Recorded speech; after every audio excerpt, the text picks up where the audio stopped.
Jess Chalker. Weekends on ABC Local Radio. Ashwin Segkar with you, and just for another 25 minutes. I've been enjoying your company, your jokes, your comments. I want to talk to you about midlife crises, because at some point in your life you may face one. But what is it? Is it an attempt to hold on to your fading youth? Maybe a desire to ditch responsibility as you realise you might only have half of your years left? Let's find out with psychologist Lachlan Murray. Hello, Lachlan. Hey, Ashwin. What is a midlife crisis?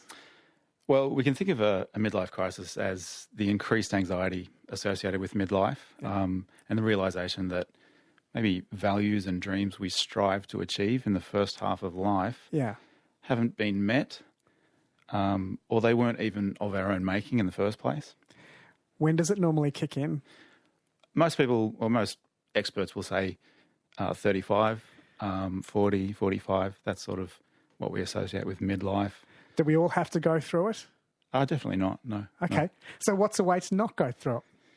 I think a way of not going through it is to keep the lines of communication open about feelings, what's happening within.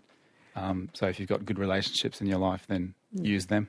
What about if you're just by yourself and there's no relationship in your life, but you just need to reframe what's happened in your life? Is there something you can tell yourself to not yearn for your youth or just feel this midlife crisis coming on? I think it still is helpful to reach out. I think it doesn't necessarily have to be a significant other in your life. It can be a psychologist, for example. Yeah. They're experts in helping you to assess the strengths that you have and the strengths and inner resources that you can draw upon. Is it triggered by a crisis such as a job loss or divorce? I don't think so, no. These things, they can be the catalyst for massive change, but a midlife crisis may simply come about as the individual is just sort of coming into themselves more fully. Jung wrote extensively about this. He had a particular term to describe it, which was individuation. Yeah. So I think there's kind of this notion that the first half of life is like climbing a mountain, and that you're going out into the world and you're responding to all these challenges that your society's throwing up around schooling, family, and all of these challenges are sort of external ones, whereas the summit is the sort of the tipping point, and that's midlife, and the new landscape that opens up upon the descent. One is sort of prompted to answer questions about the internal world. So none of this curiosity necessarily needs catastrophe to trigger it. When you used to use that word individuation, I always thought that meant that you should make the unconscious conscious. Is that what it's about? Is that important in midlife? It may be important. It really depends on the individual. Some people will choose to ignore whatever questions are coming up or whatever bubbling up. But you're absolutely right. Jung referred to this as making the unconscious conscious. And he went through a massive, or we would say midlife crisis. He had a much nicer term for it, I think, which was confrontation with the unconscious. Yeah. Can you tell us about that? Just how do you confront your unconscious? Is it meditation? Is it journals, dreams? What's the way for us to confront our unconscious? Personally, I've never used dreams, but meditating and journals have been very useful for me personally, and I also use that a lot in my practice. Can you tell me a story of something you or a client who can remain anonymous has found out from that process that they didn't realise consciously? I think just to use the process of meditation in general, like the discipline of, or the self-discipline of sitting with one's thoughts, and not necessarily running from them and trying to escape.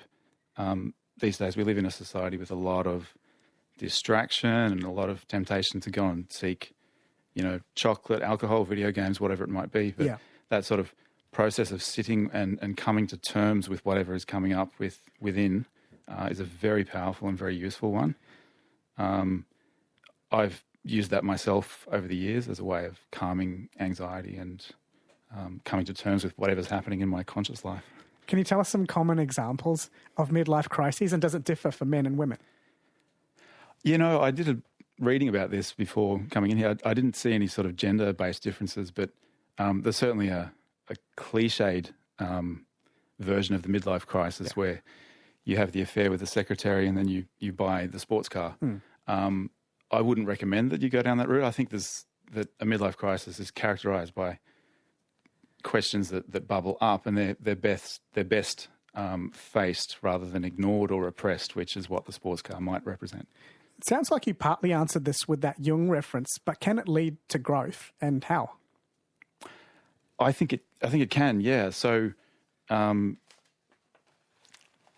it's going to be like a spiritual sort of journey. It's spiritual, personal, and philosophical growth that we're talking about, and I think this comes about through renewed outlook on life, maybe a rejuvenation of things that are important, and maybe even a rejection of the values which some, not a wholesale rejection, but a contesting of the values which somebody has lived by through the first half of their life.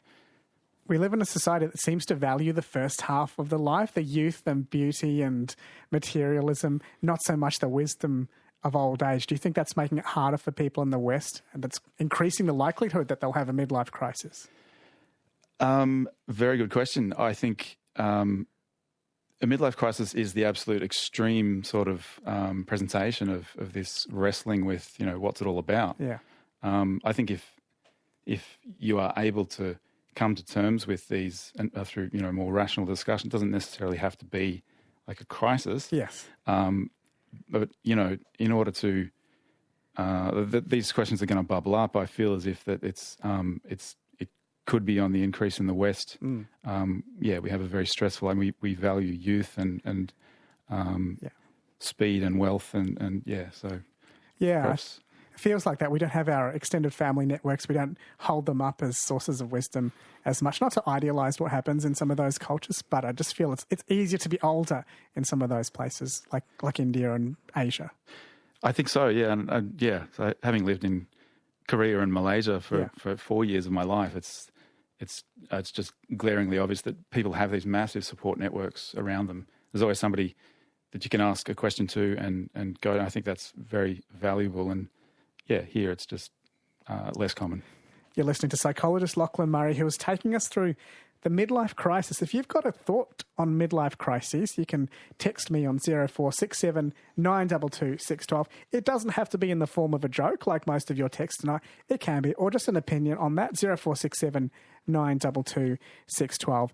Associated with midlife crises, Lachlan, is loneliness. As we get older, sometimes maybe we feel a little bit lonely. People can become a bit more isolated in this society. Can you tell us more about what's going on inside us when we feel loneliness? Yeah, so this is a subjective experience. It's potentially consists of a lot of different emotions, negative ones and unpleasant ones, consisting of desperation, frustration, impatience, rage, boredom, self-depreciation, maybe even depression. It's interesting to note that in my patients in the past, I've detected this as a sort of the overwhelming question that they're asking is, everybody else is getting the good life. When is it going to be my turn? Why am I not able to make these connections and participate in life like others? And that's certainly that's something I went through myself in my 20s, and this sort of looking around at others and seeing, wow, everyone's got it except for me. Yes. Why can't I make these connections? Does that ever go away, or do people get very wealthy and still compare themselves to others? Oh, I think they do, yeah, no doubt, yeah. What impact can loneliness have on us? It can be a catalyst for positive change. I think this is a crucial point. Loneliness can be a crucible for creation, discovery, and spiritual renewal. Yes. And we might refer to that as it's more sort of positive cousin, which is solitude. People often, relish their solitude, having the time at the end of the day, or maybe even going on a holiday or a sabbatical in order to renew their creative spirit. So that sort of rage that I referred to earlier can be channeled into constructive action. But on the negative side, loneliness, if it's not addressed, and if it's really troubling somebody, it can lead to depression, and loneliness and depression have things in common. I'm not religious, but just coming from this Indian culture, often the gods would be, some of the gods, half of them would be depicted with swords and weapons and quite fearsome, ferocious looks about them, because there was an acceptance in the culture that sometimes you need creative destruction. you need to destroy to improve. So that means bringing in loneliness, anger, rage, some potentially poisonous things in order to improve. So I feel like somewhere in the culture there's an awareness that you need some of the bad in order to improve. Do you think there's a hole in our culture that we don't appreciate the value of loneliness, boredom, some of these bad things in order to get better? Absolutely, yeah. Loneliness is not, it can be crippling, but it's not necessarily so, and it can be a force for growth. Yeah. So I think, one of the problems is these days we've sort of lost our ability to be by ourselves and to have that capacity to sit by ourselves and be comfortable with our thoughts. Yeah, because we're not meditating or sitting still or deep listening or anything. Yeah. We're just waiting for the next dopamine hit. That's right, yeah, bring it on. Yeah, okay. What's the best way to tackle loneliness if someone is out there struggling with it? I think there's a place for taking small risks in life in tackling loneliness, and that might be recognition that loneliness comes about gradually, and relationships might sort of wither away over time. But in order to crack that and break the window open again, it might be the phone call to the old friend, or taking the risk in the coffee shop of talking to someone new, or something like that. Might require a few nudges along the way. Who do you think is most at risk of getting lonely in this society? I feel particularly for young people. Like, I think there's so much of a pressure to have an online presence when I think it's no substitute whatsoever for face-to-face and real connection. I've had a question without notice. This has just come in the text message line. I didn't prep you on this, but see if it's some area that you know about, Lachlan. Hi there. Just wondering about the hormonal changes in men and women. Andropause for men and menopause for women. Really like the talk. Thanks, guys. Is there a hormonal aspect to loneliness? Can you talk about the physiology of it?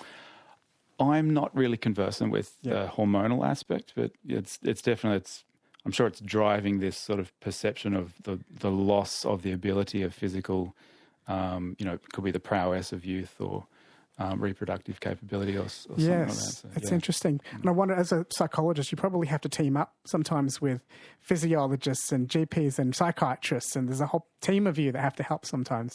Yeah, that's right. And filling in those holes about, the things that I don't know about. So Yeah. What's a final message you'd like to leave with the audience listening in about loneliness or midlife crises? Anything we haven't covered that you just think we should get across? Crisis doesn't necessarily have to be a crisis or massively dramatic or negative. It can be something it can be questions about existence which can be fruitful and often very fun to explore. So yeah, I think that's quite useful. Sometimes I used to wake up in the middle of the night and feel a little bit down, gloomy. And now if I wake up in the middle of the night, I just tell myself, oh, this is the gloomy part of the night. I don't know if my serotonin or dopamine has gone down when I'm asleep. So it's okay to feel like this. You'll feel better in the morning. And I do feel better in the morning. So it's just, I'm not running from that feeling anymore. I'm accepting that this is just what it feels like at this time of night. Good thing to be telling yourself at that time as well. We're usually asleep at that time, so we don't usually experience it. Yeah, so just don't run away from that gut instinct of wanting to feel pleasurable all the time. So, fascinating words of insight from you, Lachlan. Thank you for coming in. Thank you very much. Lachlan Murray is a psychologist, and he has some thoughts on willpower and loneliness. Midlife crises and loneliness, I should say. If you've got any thoughts of your own on that subject, you can text me on